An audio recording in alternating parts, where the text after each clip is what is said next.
आप देख रहे हैं BM न्यूज, जनता की आवाज हमारी पहचान।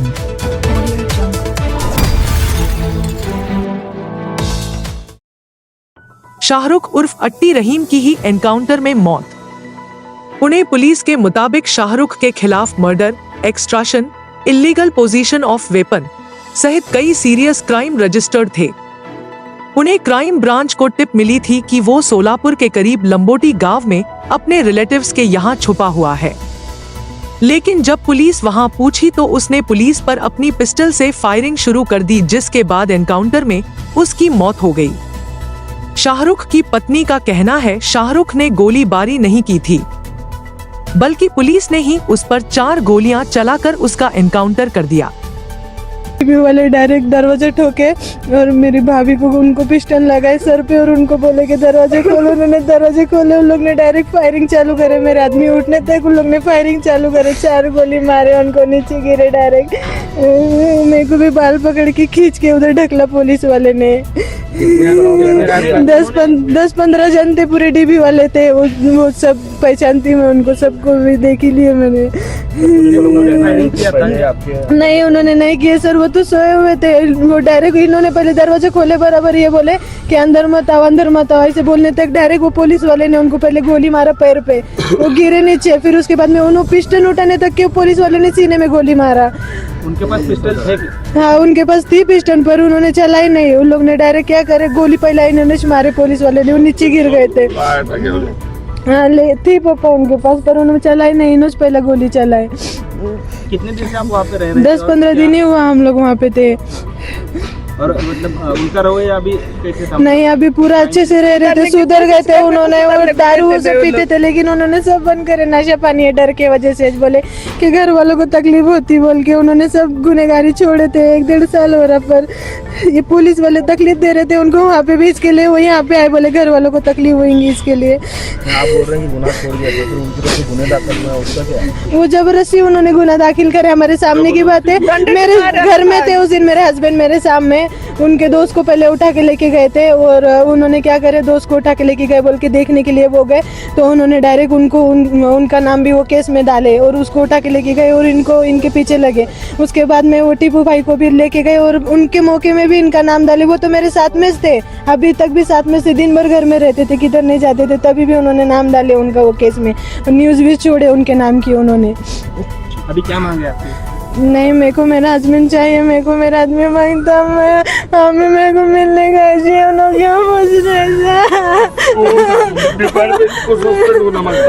मी शाहरुखचा वडील मी, माझं नाव रहीम हसन शेख, माझ्या मुलाचं नाव शाहरुख रहीम शेख। घटना घडली होती आणि कधीपासून तो फरार होता? 3 महिन्यापासून ते फरार होता।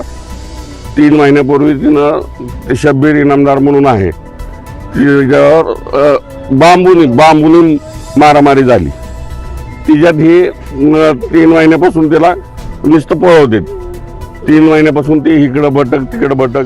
आता इकडं माझ्या आत्याच्या तिथं ते एक 10-12 दिवस झाला आला असेल, तर तिथं येऊन तिथं एन्काउंटर केला तिने। आणि तिच्या अगोदर 3 महिन्यापूर्वी माझ्या पार्किंगमधून कांबळे हवालदार तिनं गाडी उचलून नेली तिची, माझ्या मुलाची, आणि म्हणला इकडे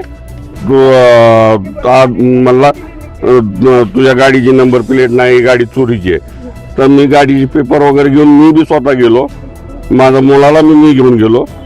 तर त्यावेळेस तिनं तिला 10-15 पट्टे मारले। म्हणला तुला मी 4 पट्टी घ्यायसाठी बोलवत होतो, तू का आला नाही? ते गुन्हेगार आहे, ठीक आहे, नॉर्मल गुन्हेगार आहे, मी नाही म्हणत नाही, पण आता ते गुन्हा सगळं सोडून चांगल्या मार्गाला लागल्यावर सुद्धा तुम्ही स्वतः बिघडवताय, डिपार्टमेंटच बिघडवती मुलांना, की तुम्ही अजून त्याच्यातच घुसा। मी त्याला चप्पलचं दुकान टाकून दिलं होतं, व्यवस्थित चप्पलचं दुकान चालवायला लागला होता। पोलिसांचं असं म्हणणं आहे त्याला अटक करायला गेल्यानंतर त्यांनी पहिले फायरिंग केली।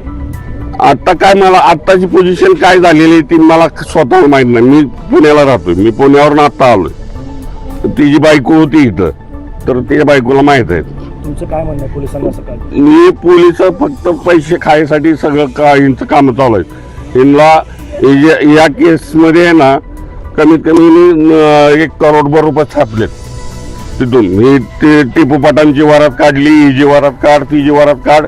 ही काय करते, जे आता गुन्हेगार सुधारायला लागलेत त्या गुन्हेगाराला मी मुद्दा मी उचकावणी करते. हे सगळ्या टिपू पाटला वगैरे मी वगच वरात काढली तिथं. म्हणजे तुम्ही करायचं 3-4 मोका लावला, ही त्याच्यात माझ्या मुलाचं मी नाव टाकलंय. आता हा मोक्यामध्ये फरार होता की मोक्यातून सुटलेला होता काय? नाही, पहिल्या मोक्यातून मी जामीन झालेला आहे तिथं, जामीन मधून आलेला होता. हे आता जबरदस्तीचा मोका नसताना सुद्धा टाकले. बांबूने मारामारी केली म्हणजे त्याच्यात एकटाही होता, दोघं होती. तर दोघं होती तर मोका टाकू शकता तुम्ही बांबूने मारामारीत. तर हे जबरदस्तीचं सगळं केलंय आणि सगळे गॅंग कुठल्याही लोकाला ओढवायचं आणि एकमेकाला जोडून सगळ्यावर मोका जोडून टाकते. ते काय मागणी असणार आता तुमची? माझी मागणी एवढीच आहे की कांबळे हवालदार आणि पाटील PI ही सगळ्या त्या स्टॉपला सस्पेंड करावं. कुठल्या हे काळेपटे पोलीस स्टेशन.